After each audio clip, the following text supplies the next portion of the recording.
Sometimes in our traditional school settings that children are exposed to only those areas of interest. And so at a young age they choose between subjects and often choose not to delight in certain subjects because they have no interest in them. Charlotte Mason thought otherwise. She wanted the students to have wide relationships with this world. She called it our great inheritance. I love that. It speaks of a God who's given us this whole world for the taking, and that it's our dominion, it's our place of bearing our own lives and the lives of others who will come after us. And as we begin to cultivate those relationships, that we would grow. And then as a child grows older to become a young adult, that they would begin to choose from those relationships. And so what has happened at Ambleside has been very exciting. Parents come to us and say, I never knew my child could do well in art, or I never knew my child could do well in music. I think of a parent who came to me, her child was in grade 1, and the child, she didn't feel, have an aptitude for math. And she said, he comes by it very easily. Our whole family's poor at math. I said to her, let's give him a chance. Let's give him a chance to have a relationship with math. So let's not define him in that subject yet. And so, as often the case in traditional settings, people grow in the areas that they're already interested in. And yet what we've seen at Ambleside is real joy and real delight in learning in a varied array of subjects. And students who might have had a difficulty in one subject learn skills and habits that will help them for a lifetime. And they continue to grow in these areas. I remember during the first year of our school, a parent came to me in November, and this was of an older student who was 13. And she said to me, do you think you could give me a list of all the books that they're reading in his grade? And I said, sure. And she said, he's wanting these books for Christmas. She said, I want you to know this is quite unusual. You see, my son's never asked for certain books at Christmas time. But because he's enjoying being here so much, he has a new relationship with a whole variety of things.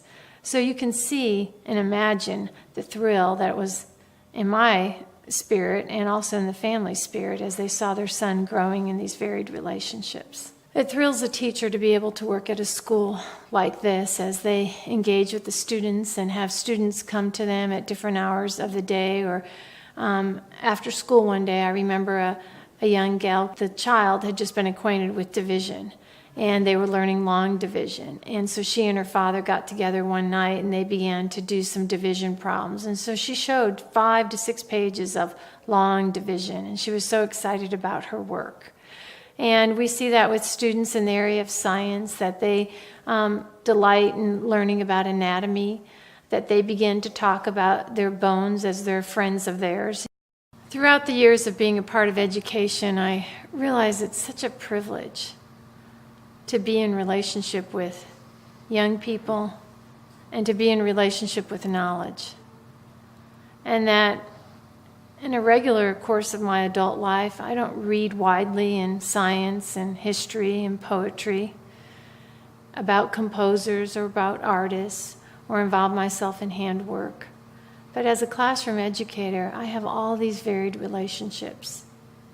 And so as I began to be a part of this school and the formation of young people growing up, I remember as we gathered together for assembly each morning and we sing the hymn of the week.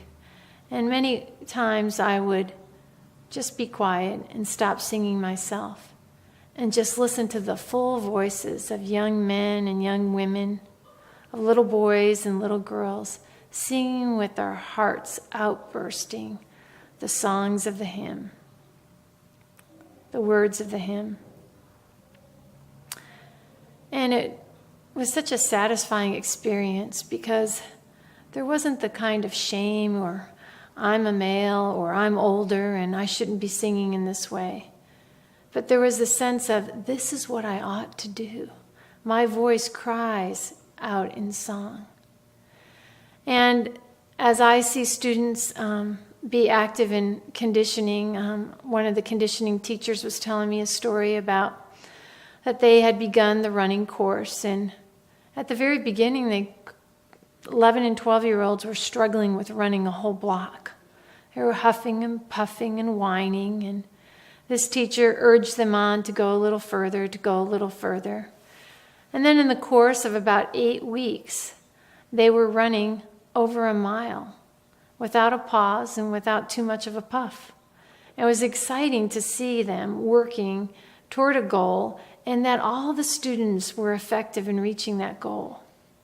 And yes, they would shore one another up, and the teacher would run with some of the slower ones, but it was so exciting to hear that everyone was doing well in their desire to run that mile. And other things, we've seen young people engage in areas where I remember getting together with the 4 seniors one year, and as we were preparing for graduation, one of the students said, as I look around this table and as I see these are my friends with whom I've spent these last years with, I realize I would never initially have chosen these persons to be my friends, but these persons have made a difference in my life. And as I began to think about that, it's truly like that in many of our other relationships, our neighbors, some of the people we serve on committees or boards with, maybe we wouldn't choose them as friends, but yet they have been our teachers. And so at Ambleside, young people have opportunities to be in relationship with a wide variety of persons. If we are going to take seriously our responsibility for the raising of children, we have to be as intentional about the way their hearts are being formed as we are intentional about the way their intellects are being shaped. We live out of our hearts, not out of our heads. The head is incredibly important, and children must have well-trained intellects. But they're not machines. Their hearts will shape how they live and how they experience life. We must be very, very intentional and careful about the dynamics of relationship between teacher, taught, and the text, for only then will there be a life-giving education. And we remember the maxim, sow an idea, reap an act. Sow an act, reap a habit. Sow a habit, reap a character. But it all starts with that idea which is entertained. Once the idea is entertained, unless some countervailing idea challenge it, our character will be the logical conclusion of the work of that idea.